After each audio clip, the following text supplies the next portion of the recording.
GS वाला YouTube channel में स्वागत है। दोस्तों, इकोनॉमी के अंतर्गत हम लोग पिछली क्लास में बैंकों के बारे में काफ़ी चीज़ें पढ़ डाली थी।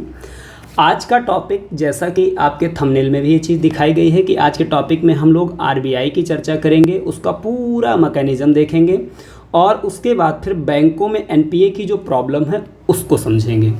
तो आज का वीडियो बहुत ही महत्वपूर्ण होने वाला है और इस वीडियो के जो भी कंटेंट आएगा ये आपके सभी एग्ज़ाम में, बेसिकली ये जो एग्ज़ाम को अगर यहाँ पर टारगेट किया गया है वो आने वाले समय में जो आपका पीसीएस का एग्ज़ाम है, जो 2024 वाला पीसीएस का एग्ज़ाम जो दिसंबर के आसपास होना है, और आरओ ये भी अभी एग्ज़ाम जो पोस्टपोन्ड हो गया है, जो आगे चल करके 2024 में ही नवंबर दिसंबर में होने वाला है। तो ये इन दोनों एग्ज़ामों के हिसाब से बहुत ही ज़्यादा महत्वपूर्ण कंटेंट हो सकता है। बाकी जो भी वनडे के एग्ज़ाम, जैसे कि रेलवे का एग्ज़ाम है, ग्रुप डी का एग्ज़ाम है या अदर कोई एग्ज़ाम है, तो वहाँ से भी इस टॉपिक से क्वेश्चन पूछे जाने की संभावना बनती है। बहुत ही बेहतरीन तरीके से आज पीपीटी को मैंने फॉर्म किया है, आपको मज़ा आएगा।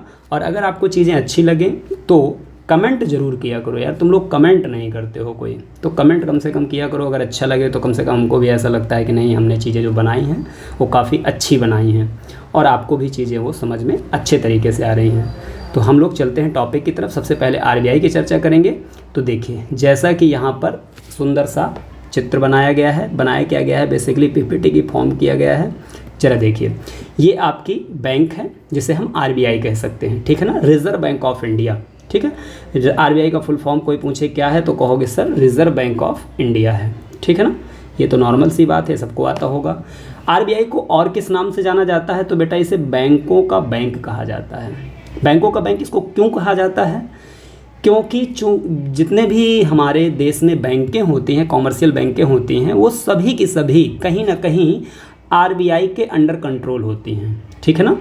इन बैंकों को जब भी कोई प्रॉब्लम आती है, कुछ पैसा लेना होता है या कुछ भी समस्या होती है, तो आरबीआई ही हेल्प करती है उन बैंकों की। तो एक तरीके से हम आरबीआई को बैंकों का बैंक कह सकते हैं, ठीक है ना। उसके बाद इसे बेटा भारत सरकार का बैंक कहा जाता है। जब भी भारत सरकार को पैसे की ज़रूरत होती है या किसी समस्या में फंसी होती है भारत सरकार, और उसे पैसा चाहिए होता है, तो वो आरबीआई से ही पैसा लेगी और किसी से नहीं मांगेगी। तो इसे भारत सरकार का बैंक कहा जाता है, ठीक है ना।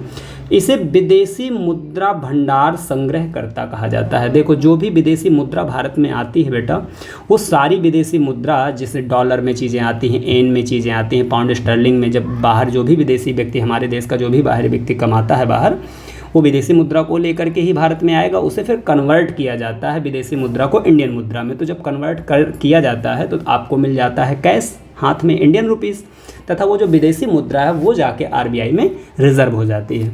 तो विदेशी मुद्रा का भंडार का संग्रहकर्ता भी हम आरबीआई को कहते हैं। इसका अगर लोगो एग्जाम में पूछा गया है, देखो ये आपके सामने इसका लोगो है, ये आपके सामने इसका लोगो है। लोगो में देखो ये खजूर का वृक्ष है दोस्तों। पहले शुरुआत में इसमें ताड़ का वृक्ष हुआ करता था, एग्जाम में पूछा गया है।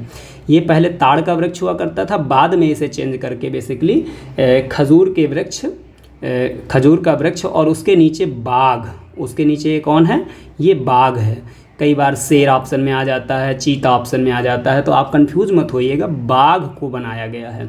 तो आप कहोगे कि इसके लोगों में क्या है, खजूर के वृक्ष के नीचे बाघ का चित्र बनाया गया है। ये आपका आरबीआई का लोगो है, भारतीय रिजर्व बैंक ऑफ इंडिया, ठीक है ना। अगर मैं कहूँ आरबीआई की स्थापना, अगर मैं कहूँ आपसे आरबीआई की स्थापना कब हुई थी, तो आपको पता है 1 अप्रैल 1935 में इसकी स्थापना हुई थी। और इसकी स्थापना के लिए एक प्रॉपर कानून बनाया गया था, जिसे आरबीआई एक्ट 1934 के नाम से जाना जाता है।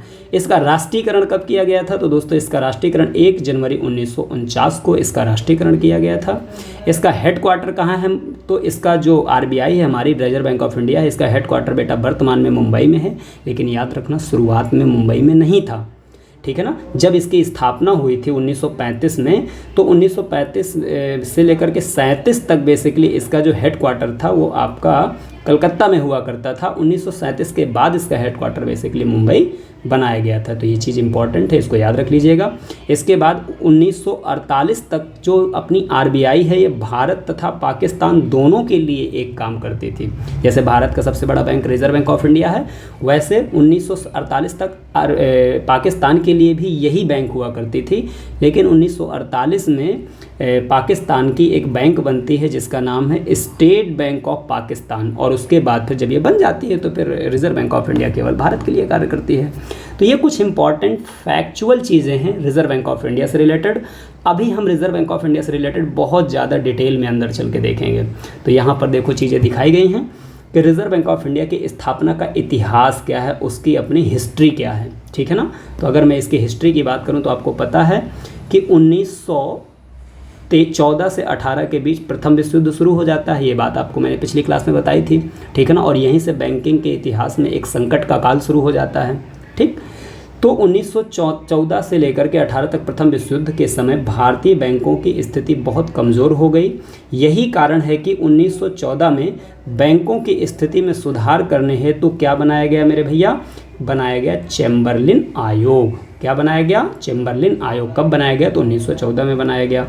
ये बात आपको क्लियर हो गई। इसके पश्चात 1928-29 में आप देखोगे कि प्रथम विश्व युद्ध का साइड इफ़ेक्ट आपको पूरी दुनिया में दिखाई देता है और इसे बेसिकली महामंदी के तौर पे जाना जाता है। 28-29 में पूरी दुनिया में एक बहुत बड़े स्तर पर महामंदी का स्तर आया था।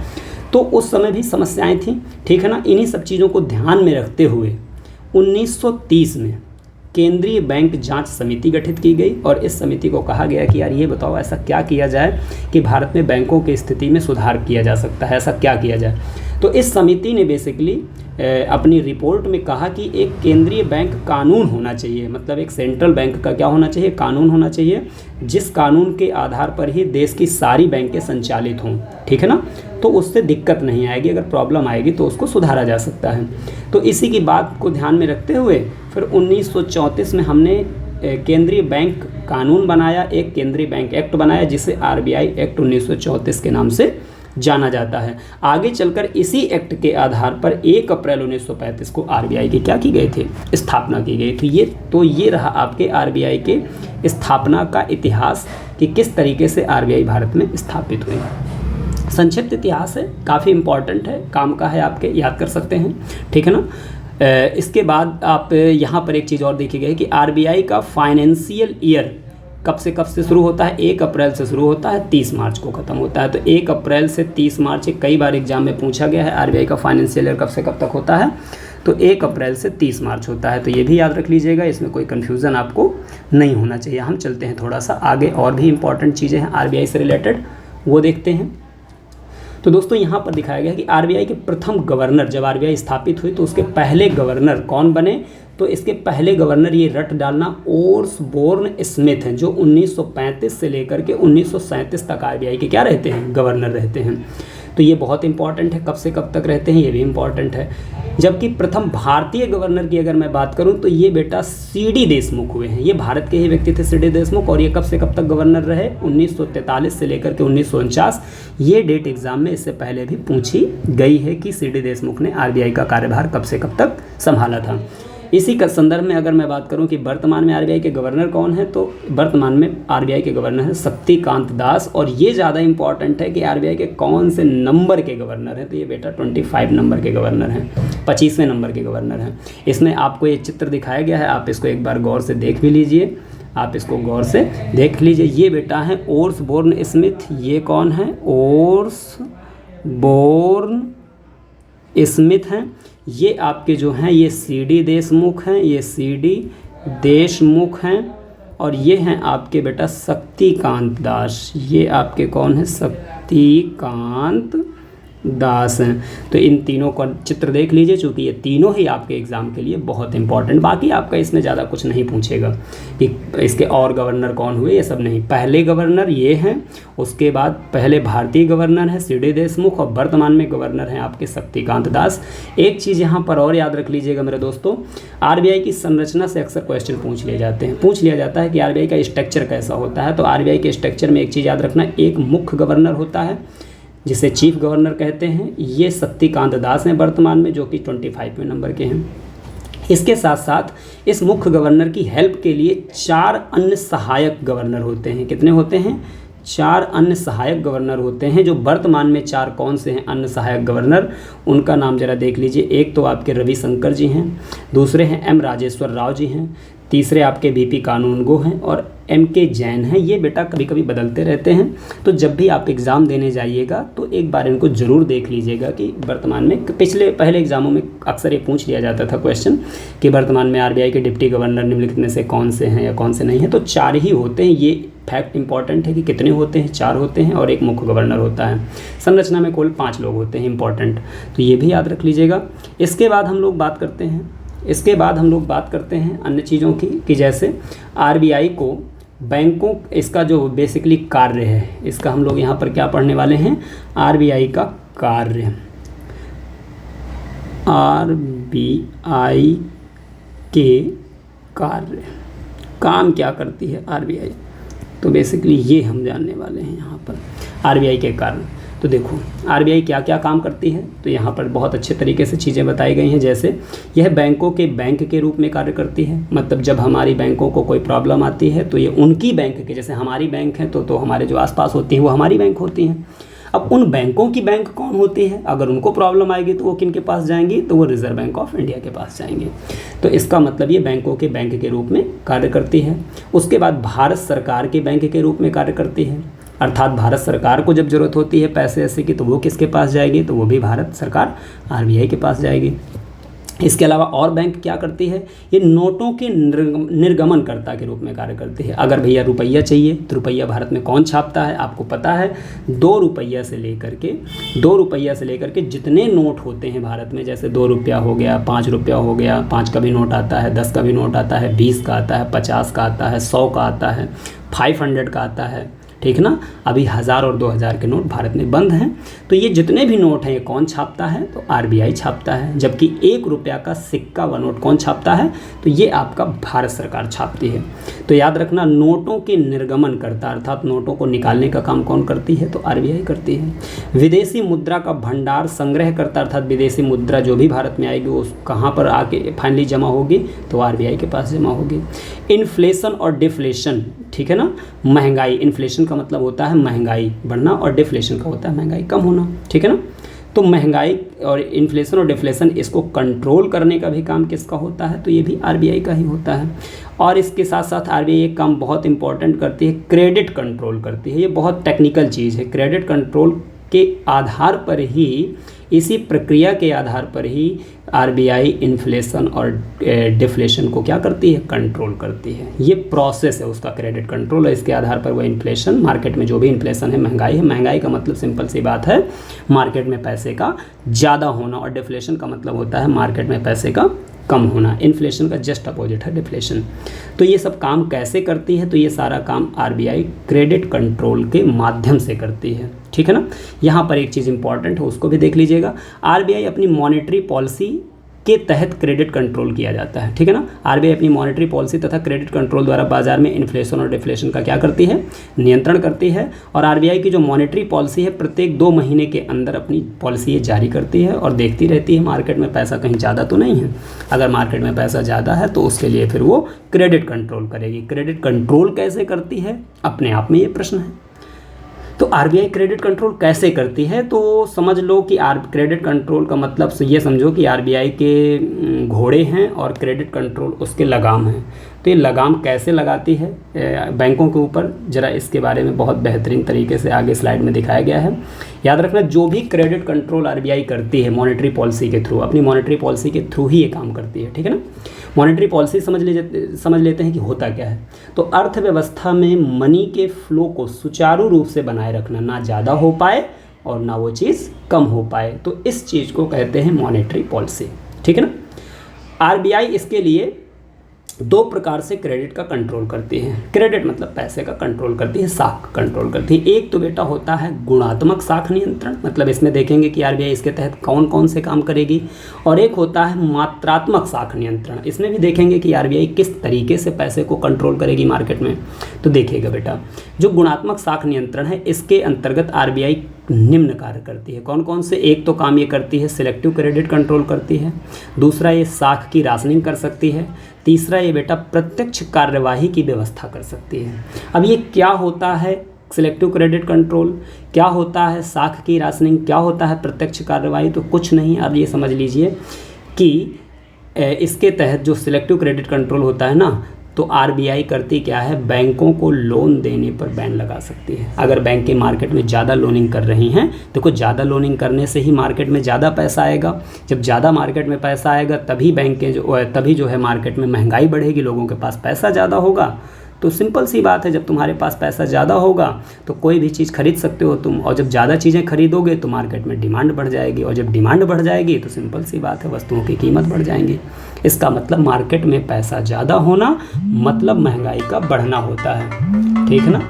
मार्केट में पैसा ज़्यादा होना मतलब महंगाई का बढ़ना होता है, ये चीज़ आप बहुत अच्छी तरीके से समझ गए होंगे। तो कुल मिला के सिलेक्टिव क्रेडिट कंट्रोल के तहत आरबीआई कुछ नहीं करती क्या है, बैंकों को लोन देने पर रोक लगा देती है कि भैया अब लोन आज से नहीं दोगे तुम या कम दोगे। साख की राशनिंग का मतलब क्या है, बैंकों को एक फिक्स्ड रेट में लोनिंग देने की सीमा निर्धारित करती है। कई बार बैंकें लालच की वजह से इतना कम रेट में लोगों को लोन देने लगती हैं, लोन की मात्रा बढ़ने लगती है, बहुत ज़्यादा कम रेट में रेट में बेसिकली बैंकें लोनिंग करती हैं ताकि मार्केट में ज़्यादा से ज़्यादा लोग लोन लें, ठीक है ना, क्योंकि लोन लेने से बैंकों का फ़ायदा ही होता है फाइनली। तो साख की राशनिंग के तहत ये बेसिकली करती क्या है, तो ये करती क्या है कि एक रेट फिक्स कर देती है कि भैया इससे नीचे जाके आप लोनिंग नहीं कर सकते हो, ठीक है ना। तो ये काम करती है। अब प्रत्यक्ष कार्रवाई का मतलब सीधे कार्रवाई का मतलब क्या है, भैया बैंकों को समझाती है आरबीआई कि ज़्यादा भैया पैसा ना मार्केट में लुटाना, मार्केट में ज़्यादा लोनिंग ना करना, एक सीमा तक ही करना, और जो भी गाइडलाइंस जारी करती है। और ये भी याद रख लो कि अगर कोई गाइडलाइंस है आरबीआई की और बैंक फॉलो नहीं करती है तो बैंक आरबीआई करेगी क्या, कह देगी आओ बेटा तुम्हारा सीधे लाइसेंस रद्द कर देते हैं। और इसके तहत बैंक क्या करती है, आरबीआई बैंकों का लाइसेंस क्या कर सकती है, रद्द कर सकती है सीधे कार्रवाई के तहत। तो बैंकों को कुल मिला के थोड़ा सा डरा के रखती है आरबीआई ताकि बैंकें मनमानी ना कर सकें, ठीक है ना। और आप जानते ही हो सारी बैंकें किसके अंडर में काम करती हैं, तो आरबीआई के अंडर में काम करती हैं। उनको आरबीआई के सारे रूल और रेगुलेशन क्या करने पड़ते हैं, फॉलो करने पड़ते हैं।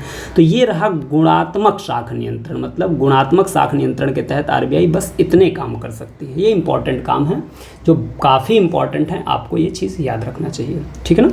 उसके बाद मात्रात्मक साख नियंत्रण क्या होता है, इसके तहत आरबीआई मुद्रा की मात्रा को संख्यात्मक रूप से नियंत्रित करती है, ठीक है ना, डाटा के रूप में उस चीज़ को नियंत्रण करती है, ठीक है।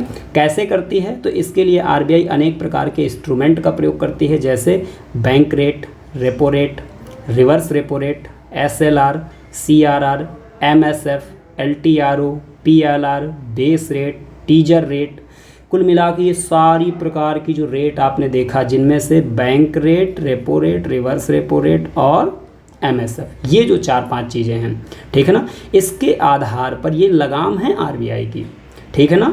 इन लगामों के आधार पर मार्केट में पैसे को वो कंट्रोल करती है। कैसे कंट्रोल करती है और ये रेट क्या होते हैं, इनके बारे में पूरा डिटेल में हम लोग पढ़ने वाले हैं। फिलहाल आप यही समझ जाइए कि मात्रात्मक साख नियंत्रण के तहत आरबीआई करेगी क्या, तो कुछ इंस्ट्रूमेंट का यूज करेगी। वो इंस्ट्रूमेंट कौन से हैं, तो बैंक रेट है, ठीक है ना, रेपो रेट है, रिवर्स रेपो रेट है, और एसएलआर को मतलब स्टैच्यूटरी लिक्विडिटी रेशियो कहते हैं। कैश सीआरआर क्या मतलब कैश रिजर्व रेशियो होता है।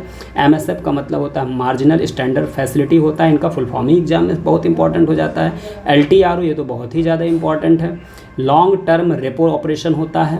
पीएलआर प्राइम लैंडिंग रेट होता है। बेस रेट आपको पता है, बेस रेट ही वो रेट होता है आरबीआई के द्वारा निर्धारित, जिसमें आरबीआई कहती है कि भैया, बैंकों से कहती है कि भैया आप इस रेट से नीचे किसी भी व्यक्ति को लोनिंग नहीं कर सकते, वो फिर बंदा चाहे कितना ही आपका घनिष्ठ क्यों ना हो।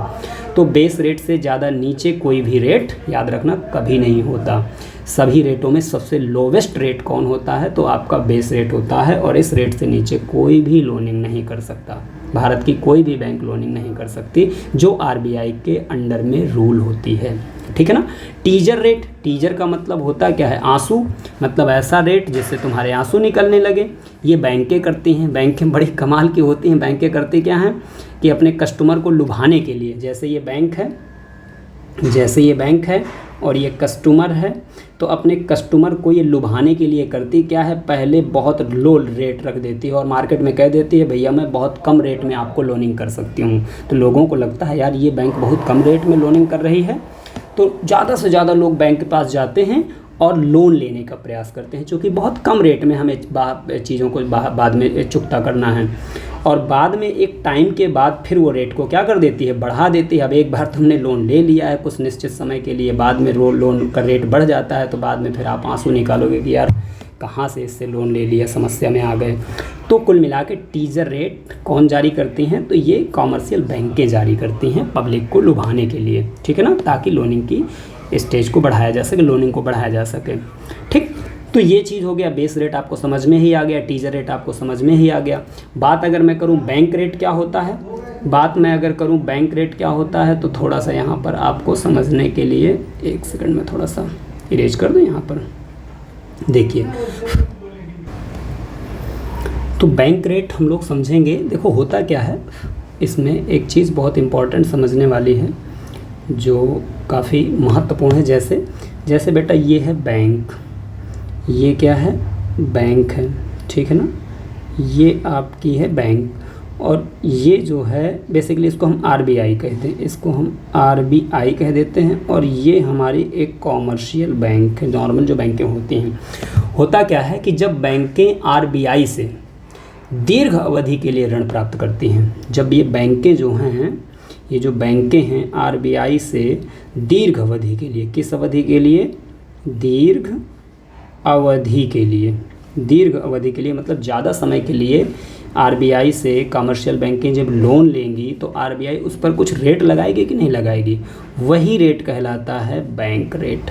इस चीज़ को याद रख लीजिएगा कि जब बैंकें आरबीआई से दीर्घ अवधि के लिए ऋण प्राप्त करती हैं तो उस पर लगने वाली ब्याज दर को बैंक रेट कहा जाता है। इस चीज़ को याद रख लीजिएगा। यहाँ पर एक चीज़ और याद रख लीजिएगा, bank rate RBI commercial bank से वसूलती है। ये बैंक रेट किसको प्राप्त होगा, तो कॉमर्शियल बैंकें चूँकि लोन ले रही हैं ना आरबीआई से ज़्यादा समय के लिए, तो रेट कौन लगाएगी, आरबीआई लगाएगी, और रेट वसूले भी कौन, तो ये आरबीआई ही वसूलेगी। मतलब समझ लो कि तुम हो, ये तुमने बैंक से पैसा लिया ज़्यादा समय के लिए, तो रेट तो बैंक लगाएगी ना कि कितना हम बैंक रेट ब्याज देंगे, ब्याज में कितने ब्याज में तुम्हें पैसा देंगे। तो वो जो बैंक तुमने पैसा लिया, तो तुम्हें बाद में जब पैसा लौटा लोगे तो रेट के साथ ही पैसा लौटाओगे कि नहीं लौटाओगे। तो कुल मिला के वैसा ही सिचुएशन होती है कि जब कॉमर्शियल बैंकें, परिभाषा के तौर पे आप लिख सकते हो कि जब कॉमर्शियल बैंकें आरबीआई से दीर्घ अवधि के लिए, यहाँ पर बड़ा इंपॉर्टेंट है ये चीज़, फैक्ट इंपॉर्टेंट है, दीर्घ अवधि के लिए जब कॉमर्शियल बैंकें आरबीआई से लोन पैसा लेती हैं तो आरबीआई के द्वारा उस पैसे पर लगाया गया जो रेट होता है उसे ही हम क्या कहते हैं, बैंक रेट कहते हैं। अब सपोज करो कि मार्केट में मुद्रास्फीति है। मुद्रास्फीति का मतलब मार्केट में बेटा महंगाई है। अब अगर मार्केट में महंगाई है, मुद्रास्फीति है, तो आरबीआई बैंक रेट का रेट बढ़ाएगी या घटाएगी, ज़रा सोच के बताओ। अगर मार्केट में मुद्रास्फीति है, मुद्रास्फीति का मतलब क्या है, मार्केट में महंगाई ज़्यादा है, मार्केट में पैसा ज़्यादा है। मार्केट में पैसा कब ज़्यादा होगा, जब बैंकें ज़्यादा से ज़्यादा पब्लिक को क्या करेंगी, लोन करेंगी, तभी तो मार्केट में ज़्यादा से ज़्यादा पैसा होगा, पब्लिक को ज़्यादा से ज़्यादा पैसा बांटेंगी, ठीक है ना। अब ये पब्लिक से पैसा खींचना है तो इसके लिए आरबीआई करेगी क्या, बैंक रेट महंगा कर देगी। बैंक रेट महंगा कर देगी मतलब जो भी कमर्शियल बैंकों के पास पैसा आया है आरबीआई के थ्रू जो आया है, अब ये बैंक रेट जैसे ही महंगा कर देगी वैसे बैंकों को ज़्यादा मात्रा में पैसा लौटाना होगा आरबीआई को। जब बैंकें ज़्यादा मात्रा में पैसा लौटाने की जहमत उठाएंगी तो फिर वो मार्केट में पैसा कम डालेंगी और इस तरीके से महंगाई को क्या किया जा सकता है, कंट्रोल किया जा सकता है। तो ये थोड़ा सा एक तरीका हो गया आपको किस तरीके से बैंक रेट काम करता है, और महंगाई की स्थिति में अर्थात मुद्रास्फीति की स्थिति में सदैव बैंक रेट की मात्रा बढ़ाई जाती है। इन सभी रेट्स के बारे में मैंने नीचे स्लाइड में बहुत अच्छा तरीके से चीज़ें के बनाया है, आप एक बार इसको देख लीजिए, ज़्यादा अच्छा समझ में आएगा, यहाँ सारी चीज़ें आपको क्लियर हो जाएंगी। चलिए देखिएगा, ये आपकी आरबीआई है, ये आपकी कौन है, आरबीआई है, ये रिज़र्व बैंक ऑफ इंडिया है, ये आपकी सारी कमर्शियल बैंकें हैं, और ये है पब्लिक बोले तो मार्केट, ये है पब्लिक बोले तो ये बेटा है मार्केट आपकी, ठीक। और ये है आपका कमर्शियल बैंकें और ये आरबीआई। अब जरा देखिए, अब यहाँ पर समझने वाली चीज़ ये है कि जब बैंकें दीर्घ अवधि के लिए आरबीआई से पैसा लेंगी तो इसे हम क्या कहेंगे, बैंक रेट कहेंगे। जब बैंक दीर्घ अवधि के लिए, यहाँ पर लिखा भी है मैंने परिभाषा, आप लिख भी लेंगे इस चीज़ को, जब बैंकें दीर्घ अवधि के लिए आरबीआई से ऋण प्राप्त करती हैं तो आरबीआई के द्वारा उस पैसे पर लगाया गया रेट बैंक रेट कहलाता है। ये बात आपको क्लियर हो गई। यहाँ पर दीर्घ अवधि इंपॉर्टेंट है, लेकिन यहीं पर एक चीज़ याद रख लेना कि जब यही बैंकें अल्प अवधि के लिए ऋण प्राप्त करती हैं तो फिर जो वो पैसा लगेगा कम समय के लिए, उसे रेपो रेट कहते हैं, ठीक है ना। तो उसे हम क्या कहेंगे, रेपो रेट कहते हैं, ठीक है। तो रेपो रेट भी आरबीआई लगाएगी और आरबीआई ही उसको वसूलेगी। बस बैंक कम समय के लिए जब पैसा लेगी तो रेपो रेट कहलाएगा, मतलब कम समय के लिए पैसा लेगी तो उस पर लगने वाली जो रेट होगी वो रेपो रेट कहलाएगी, और जब ज़्यादा समय के लिए पैसा बैंक लेगी आरबीआई से तो उस बेसिकली बैंक रेट कहलाएगी।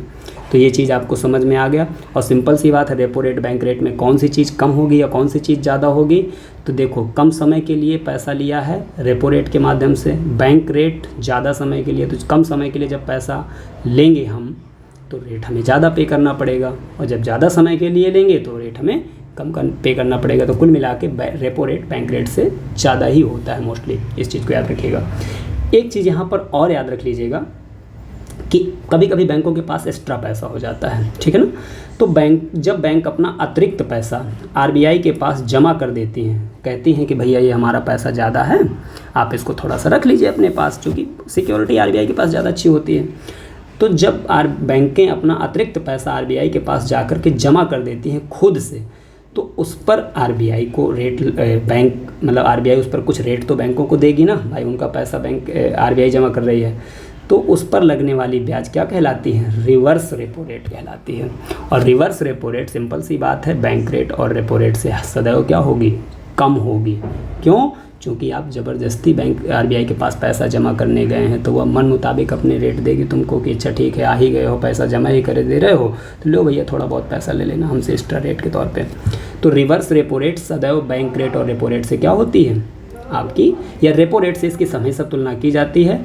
रेपो रेट से इसकी तुलना हमेशा की जाती है कि रेपो रेट और रिवर्स रेपो रेट में कौन ज़्यादा होगा, कौन कम होगा। तो रिवर्स रेपो रेट सदैव कम होता है रेपो रेट से, इस चीज़ को याद रख लीजिएगा। और इसके पहले भी क्लास में मैंने ये चीज़ तो बताई थी आपको कि बैंक अपने कुल एनडीटीएल का, बैंक का जो एनडीटीएल होता है, एनडीटीएल मतलब जितना भी बैंक के पास टाइम और डिमांड लायबिलिटी होती है, अपने कुल टाइम और डिमांड लायबिलिटी का कुछ पैसा बैंक आरबीआई के पास कैश के रूप में रखती है, कोल्ड या कैश के रूप में, जिसे हम सीआरआर कहते हैं, ठीक है ना। नगद रूप में बैंक आरबीआई के पास जमा कर देती है, ठीक है। तो ये वर्तमान में कितना है, तो 4.5% है सीआरआर। इसके बाद ये भी याद रख लीजिएगा यहाँ पर कि सीआरआर एसएलआर के बारे में तो पता ही है, बैंक अपने पास ही कुछ पैसा अपनी एनडीटीएल का अपने पास कैश या गोल्ड के फॉर्म में रखती है, जिसे हम एसएलआर कहते हैं, ठीक है ना।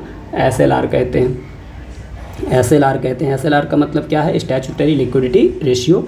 इसका मतलब है बैंक कुछ पैसा अपने पास ही कैश के रूप में रखती है, इस पैसे को ना तो वो लोनिंग कर सकती और ना ही किसी को दे सकती, ठीक है ना। तो इसे एसएलआर कहते हैं। और वर्तमान में एसएलआर कितना है, तो ये वर्तमान में 18% है। कितना है बच्चा, 18% है, ठीक है ना। तो ये भी याद रख लीजिएगा, एसएलआर और सीआरआर की बस रेट याद रख लीजिएगा, बाकी किसी की रेट एग्जाम में पूछी नहीं जाती। इसके साथ साथ यहाँ पर एक एमएसएफ है, इसको याद रख लीजिएगा। एमएसएफ क्या होता है, एमएसएफ में याद रखना वह रेट जिस पर आरबीआई बैंकों को ओवरनाइट लैंडिंग करती है, मतलब एक रात के लिए क्या करती है, लोनिंग करती है। अब अचानक कहीं पैसे की ज़रूरत पड़ गई बैंक को, एक रात के लिए कहते भैया बस मुझे एक रात के लिए पैसा दे दो, तो एक रात के लिए जो पैसा दिया जाता है, कुछ समय के बिल्कुल अल्पावधि के लिए समय के लिए पैसा जो दिया जाता है, ओवरनाइट, याद रख लेना यहाँ पर ओवरनाइट बहुत इंपॉर्टेंट वर्ड है।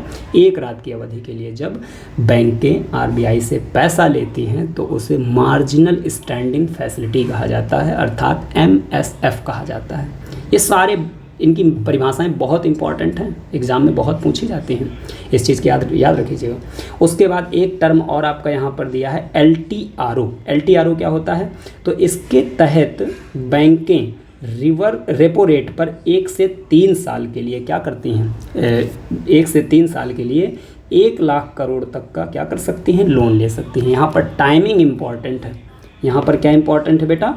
यहाँ पर आपकी ये टाइमिंग इम्पॉर्टेंट है कि LTRO के तहत जो है होता क्या है कि 1 से 3 वर्ष के लिए 1 लाख करोड़ रुपए तक का लोन ले सकती हैं बैंकें, किससे?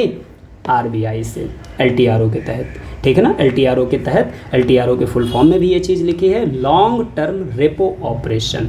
ठीक है ना? ये अभी नई अवधारणा है, ठीक है ना, बैंकों के लिए। पहले ये चीज़ नहीं थी, अभी हाल ही की अवधारणा है, इसलिए इंपॉर्टेंट है, इसको याद रख लीजिएगा। इसके बाद एक टर्म यहाँ पर और है PLR, prime landing rate. Prime landing rate का मतलब क्या है? मतलब ऐसा रेट, कुछ क्या होती हैं बैंकें अपने कुछ विशेष कस्टमर को कम रेट पर ब्याज कम रेट पर बेसिकली लोनिंग कर देती हैं। तो बैंक अपने पसंदीदा ग्राहक को, यहाँ पर याद रख लीजिएगा, बैंक अपने पसंदीदा ग्राहक को जिस रेट पर ऋण देती है उस रेट को PLR कहते हैं। अब पसंदीदा कोनो बहुत ही ज़्यादा पसंदीदा होता है, तो अब इसका मतलब ये थोड़ी ना है कि आप बेस रेट पे दे दोगे। याद रखना, PLR हमेशा बेस रेट से क्या होता है? ज़्यादा होता है। बेस रेट से कभी भी PLR कम नहीं हो सकता। मतलब प्राइम लैंडिंग रेट जो है बेस रेट से कभी नीचे नहीं जा सकता, तो ये याद रख लीजिएगा। तो यहीं पर लिखा भी है कि PLR बेस रेट से नीचे नहीं हो सकता।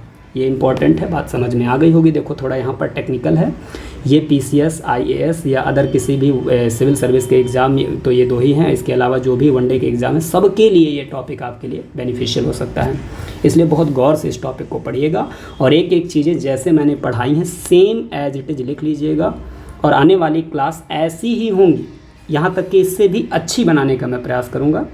और नो डाउट आप सभी लोग जानते ही हो कि हम डिज़ाइनिंग में थोड़ा सा माहिर हैं, तो चीज़ों को थोड़ा सा एक अलग ही वे पे लेके चलते हैं। हमारी PPT अलग ही स्टाइल की होती है नॉर्मल लोगों से, तो ये इस तरीके से चीज़ों को आप पढ़िएगा, लिखिएगा। इसके बाद एक यहाँ पर और है बेटा, टीजर रेट। इसको भी देख लेते हैं, ये भी क्या है? टीजर रेट क्या है? कभी कभी बैंकें अपने ग्राहकों को आकर्षित करने हेतु ब्याज दरों को काफ़ी नीचे कर देती हैं, मैंने पहले ही बताया था, तथा बाद में फिर एक निश्चित अवधि के बाद ब्याज दर बढ़ा देती हैं। तो बाद में लोगों के आंसू निकलने लगते हैं कि अरे यार हमको धोखा हो गया, पहले कम रेट दिए थे अब ज़्यादा रेट दे दिए हैं। कुल मिलाकर के टीज़र रेट का मतलब उसके नाम से ही पता चल रहा है, और ये बैंकें लुभाने के लिए, अपने कस्टमर को लुभाने के लिए और लोनिंग की मात्रा को बढ़ाने के लिए ऐसा करती हैं।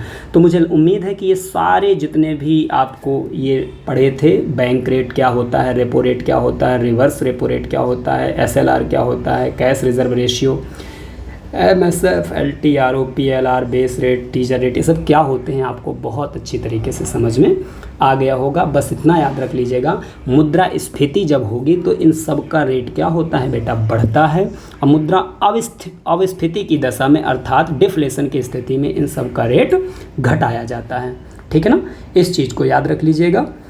इसके बाद हम लोग बात करते हैं NPA इशू, इसकी भी चर्चा कर लेते हैं। चूँकि हमने आज टॉपिक में ये चीज़ लिखी है तो ये चर्चा तो करना ही पड़ेगा। NPA क्या होता है? NPA को पहले समझते हैं क्या होता है। तो बेटा ये नॉन परफॉर्मिंग एसेट होता है, मतलब ऐसा पैसा बैंकों के द्वारा दिया गया पब्लिक को, ऐसा पैसा जिसको ना तो पब्लिक लौटाती और ना ही ब्याज लौटाती।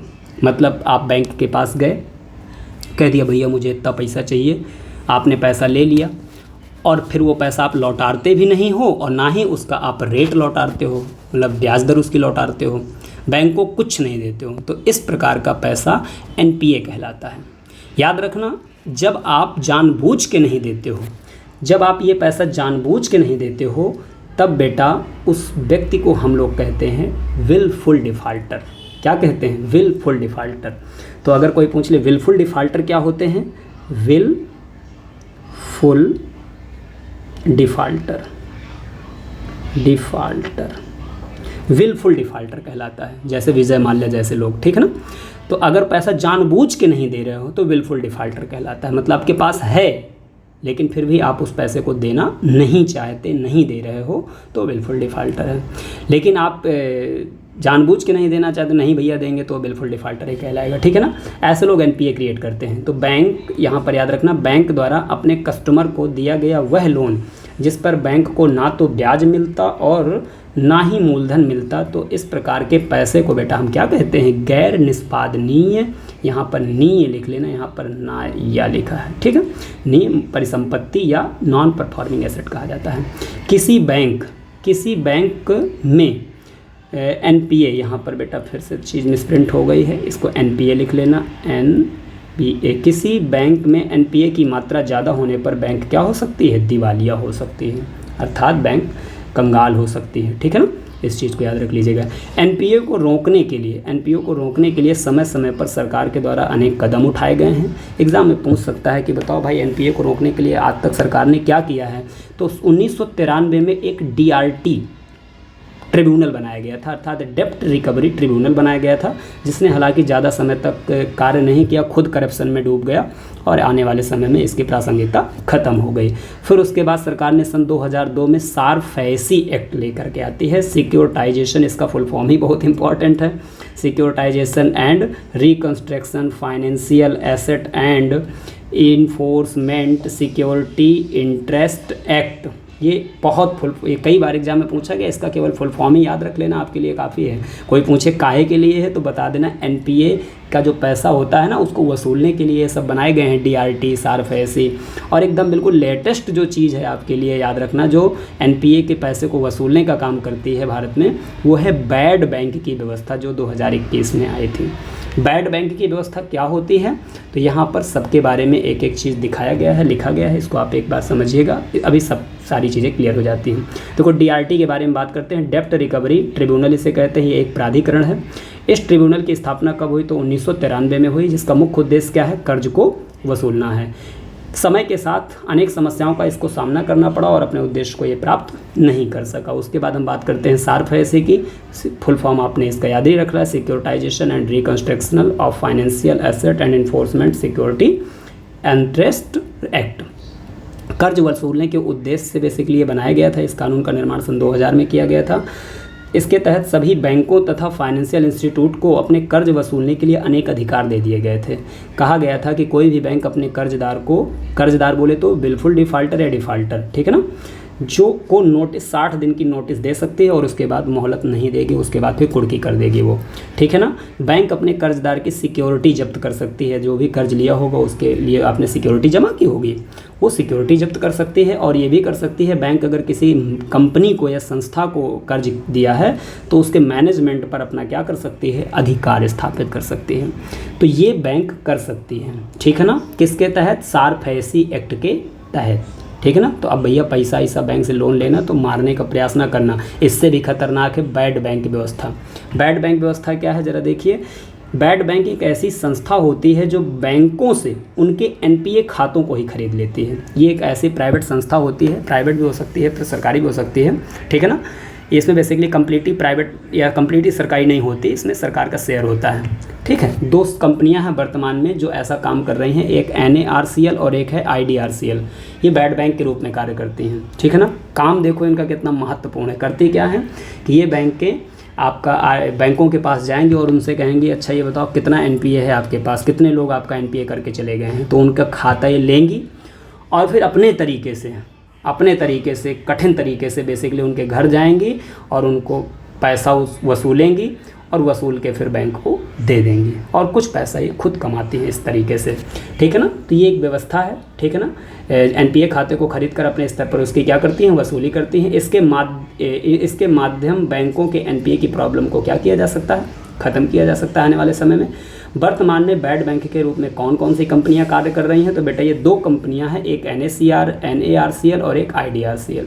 ये 2 कंपनियां हैं जो इस क्षेत्र में काम कर रही हैं, ऐसा काम कर रही हैं, वसूली का काम कर रही हैं। बैड बैंक के तौर पे इन्हें जाना जाता है। इसमें से पहले का full form national asset reconstructional company limited है और दूसरा है इंडिया डेप्ट रिजोल्यूशन कंपनी लिमिटेड है। तो इस तरीके से दोस्तों आज के इस क्लास में हम लोगों ने बेसिकली क्या क्या पढ़ा, तो आज की क्लास में हम लोगों ने आरबीआई के बारे में पढ़ा और बैंकों में एनपीए की प्रॉब्लम क्या है उसके बारे में पढ़ा, और सारी चीज़ें बहुत अच्छी तरीके से पढ़ी। उम्मीद है आपको ये सारी चीज़ें समझ में आई होंगी।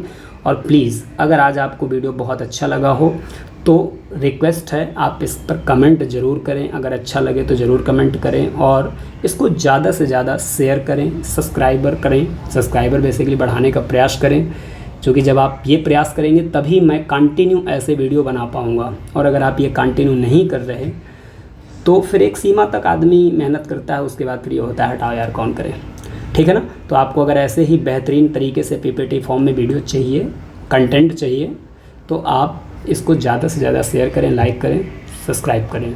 तो आज की वीडियो को दोस्तों हम यहीं पर समाप्त करते हैं। तब तक के लिए जय हिंद, जय भारत।